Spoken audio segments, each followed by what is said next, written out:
First of all, thank you for taking our time for this video series that we're doing with Cosmos Hub. I hope you're having a great Cosmos and excited for all the things that you're gonna bring to the ecosystem. I think a great start would be if you can give us your name, the project you're working on, what are you building? I'm Dan Lynch, founder of Cosmology, and we're building tools to help developers focus on what matters most to build meaningful applications. Specifically focusing on developer experience and making it easier to build applications and lowering the bar to make the technology more accessible to allow more developers to build decentralized applications. How did you come across the Cosmos ecosystem? Well, I've known Greg Osiri, the founder of Overclock, ATOM Network, since about 2010. Great friend of mine, and when Cosmos was starting to get a lot of action, I think around 2021, I couldn't not pay attention to what was happening. And around 2022, while I had actually a successful database company, we built some transpilers that are actually being used by large companies like Supabase and NeonDB. We're actually powering well into the multiple millions of databases right now. But we pivoted because I was so excited about what's happening in Web3. Learned from Greg about the Cosmos, and what actually started in the database world was the inspiration for Telescope.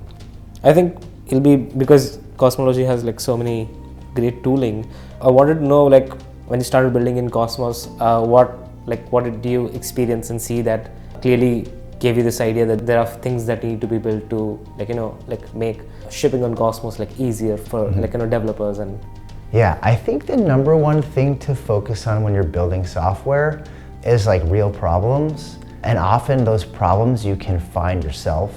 So initially Telescope was spawned out of something I needed for myself. Actually, I was trying to automate some investment strategies because I didn't want to click on the UI and spend so much time in a browser when, as a programmer, I knew I could automate everything. So I tried to build a solution that would kind of automate these investment strategies.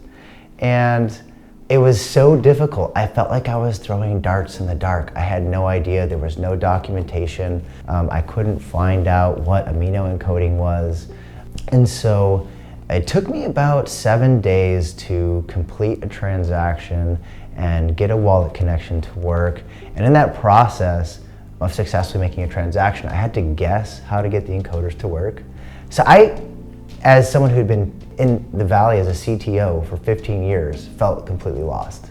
And so I, had gotten it to work, and I got in contact with the Osmosis team. They're like, hey, this is really cool. Let's do a grant and turn this into a product. And I said, I think we should take a step back, and I think we should work on the developer experience, because while I could probably get this product to work, it was kind of a nightmare trying to build it. I think if we go backwards and work on these encoders and find a way to automate it, some of the work I've been doing in databases with transpilers, I think I could apply this to the blockchain protocol and generate these clients and automate the encoders and cryptography so that a junior React UI engineer can now start building on these decentralized applications. And that was the birth. It was really something I was trying to build for myself. I stumbled into some problems and then wielded the tooling into existence.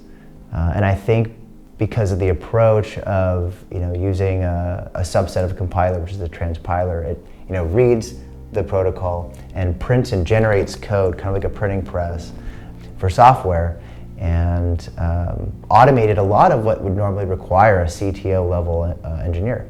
So instead of having to hire a CTO or a team of specialized engineers, now you can just start building UI on a decentralized app, right? You don't have to understand too much about the protocols or the cryptography. And that was actually what I was hoping to do when I entered the Cosmos. So now I got to, instead of being in the dark myself, I kind of figured a way out through it, found the light, and now I wanted to give to somebody else so they can now go and innovate. And that's how we, I think, found our place in the Cosmos. I'm pretty sure before coming to Cosmos, you must have explored other ecosystems. What appealed about Cosmos for you to choose to build here, and what are some of the unique things that you see that is like, the things that are very unique to the Cosmos SDK? So I got involved in crypto 2013. I admittedly didn't do that well because when things went down, I, sold everything. But I did get involved in building some wallets around 2017 and 2018. It was more like a hobby or a side project. I honestly think it was much harder to tap into a community. Everything was on Discord, and I didn't really have a direct connection or any kind of in real life, relationship with anyone. I think maybe I got a bit lucky because I think there was a hackathon. I went to a hackathon in Miami, so I knew Dave Fontenot, who runs HF0. It's a hacker residence program that's actually in San Francisco now, but he also had previously been doing a lot of hackathons with Major League Hacking, and they had, I think, Miami Hack Week. And I thought to myself, well, if I'm going to figure out if I'm going to pivot from the database world into Web3, I should just immerse myself in this space, and maybe I can see if I can meet a co-founder or some collaborators. So I went to a hackathon. There were 25 houses, and I was interested in Cosmos because I knew that was what Akash was on, and I think I was a little bit more privy to the idea of okay, if Greg thinks this thing is good, I should go and check this out. And so went to the hackathon. I applied to the Terra Luna house, and I didn't apply to any other house. They said you should apply to 9 houses of the 25 to make sure that you get into one. I only applied to one. And then I wrote to them, I said, I'm only applying to this house because you're from the Cosmos ecosystem, and I really, really hope that I get in because I want to build something. And I got in, and I think being immersed with other like-minded people, I think it's a really special moment in time. So I think, if I were to give advice to somebody, I think the hackathons are a really good place to start. Otherwise, you might end up building something and kind of through the internet, making some connections, but I think you can have some really profound, life-changing relationships and insights by being in person and meeting people. And then you get inspired and you go back home, So you're working on some really good tooling there. Do you have some sort of an alpha on which direction Cosmology is working towards now, and how it can be how it can sort of push the boundaries in for building in Cosmos? Yeah, I think that what we're really pushing towards is the interchain and multi-chain, cross-chain, world. When we started off, we first built the tooling, so it was very easy to consolidate multiple Cosmos chains into a unified package to streamline development. However, what we've seen is there's a lot of liquidity in other ecosystems. It makes sense that we want to make sure, if it's not an IBC connection, that we can still somehow connect to these other ecosystems and do it in a seamless way.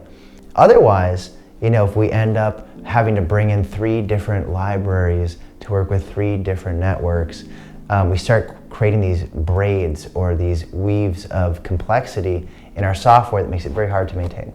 If we can very natively adapt to these other networks and signing architectures and encoders, similar to the way that Telescope did, where we can have this single unified interface, even if we're working with multiple chains and different algorithms and encoders and account derivations. That is really where I think people can innovate, and that's where Cosmology is moving towards. So, with the evolution of Cosm.js to become Interchain.js, and the idea of not only signing proto and amino encoding, but also looking into EIP 712. And looking at integrating networks that are not, typical vanilla Cosmos chains like Injective or Evmos, which are based off of Ethermint, and still giving that native unified experience. And I think what that'll do is it'll build these, bridges and connections to the greater, in the ecosystem at large, maybe even one day Bitcoin, right? So I think that we should connect to all the great ecosystems out there. I wanted to also know your thoughts on ICS. We are going through a lot of consumer chain onboarding of sorts, and What do you think about which direction it is headed in, and how crucial is this cross-chain collaboration bit that you mentioned with regards to ICS? I think ICS is great because, if people keep launching chains and having their own sort of inflation and proof of stake, I find that we get a lot of these arcs of, it goes up and then it comes down because of the early, staking rewards. And I find that it's interesting if people do want to launch a token and a chain, they can do so, but then not have to be susceptible to some of the issues with staking from a tokenomics and inflation standpoint. And then it actually forces you to think about the tokenomics, so like the business model of your chain. And also you can rely on the shoulders of giants, right? ATOM, which is the biggest chain in the cosmos. And I think that being able to leverage that security and also not necessarily have to figure out the validator set in the same way you would if you were just kind of spinning one up by yourself, I think that's a huge benefit. Additionally, I think the new partial set security is really interesting because I think before, every single validator had to spin up a consumer chain validator node. The issue with that is pretty obvious. If you're a small chain and you don't have too much going on, it maybe doesn't make sense to have the full validator set. So I think that what that's enabling is allowing a chain to start off small and growing into a set as they become more popular with more traffic. And I think the technology in the ecosystem is allowing for these methods that allow chains to kind of grow, but starting off kind of small without having to kind of bootstrap the entire thing on their own. And that's, I think, really useful for getting started. Are there any steps that the Cosmos Hub can take to incentivize more chains to use interchain security? I think that for consumer chains, to incentivize more consumer chains, it would be beneficial for consumer chains to just have a better understanding of the value proposition. I think that I've been privy to that information, but I don't know if I found it somewhere listed on a website somewhere. So, more like feedback, I guess I would say that I'm not sure what else I have not. So we're gonna jump into this rapid fire section. Atom as a token, sell or compound? Oh, I would compound it. Okay. I think Atom's a good token right now. The stage we're at, I wouldn't sell anything if you have any tokens. Name one challenge that's facing Cosmos Hub. I think the Cosmos Hub, before interchain security, was, if I could make a metaphor, it's like imagine if the creators of Ruby on Rails just launched an example app, right? But that's it. They just launched the first version of the Cosmos SDK, but there was no actual spokes, if you will, financially to other chains. It's just the IBC connection to Flow. So I think that, now with interchain security, I think they do have that vision. It's in progress. But I think that, before that it was kind of, well, what's the purpose other than the first example of the Cosmos SDK? What's a growth metric that you think is important to track the progress of Cosmos? I think developers, for me, first and foremost, developers, the number of wallets, the number of users of these wallets, the amount of IBC volume, and the number of transactions on various chains. What's one cool project that's yet not sort of discovered and has got its momentum in Cosmos that you're rooting for? I think native is pretty cool. I just found out about this one. It's native Bitcoin with IBC, and I know the team behind it, and they're pretty cool and smart. Your favorite interchain wallet? My favorite interchain wallet would be Kepler, just because they were the first one. But then Leap, I think, is obviously the really fast up and coming wallet that is just top. What's a project which is a dark horse in Cosmos right now? Dark horse. Because Stargaze, for example, right? Yeah. They've been doing really well in the past, right? And I know the token price is low right now. I think they're going to do really well. But do they classify as a dark horse? I'm not sure. They're like a horse that went to war and is coming back. Oh, yeah. Makes sense. Who should be the CEO of Cosmos? Who should be the CEO of Cosmos? I think there shouldn't be a CEO. I think that's one of the things that's great about the Cosmos is that we are decentralized, for better or for worse. I think that when you have these figureheads for a giant ecosystem like this, they can make unilateral decisions. So I think we have the CEO. This is just like a guess question, but the number of zones that are there on Map of Zones right now? 201. It's 91. 91. Okay. I was thinking about the chain registry. Yeah. That's why I had to mention Map of Zones because I know the number is not in sync basically. Yeah. That's good to know. So 91 interconnected that at least Map of Zones. Map of Zones. Yeah. Okay. If you were to give a catchphrase about building on Cosmos Hub, what would it be? Just build it.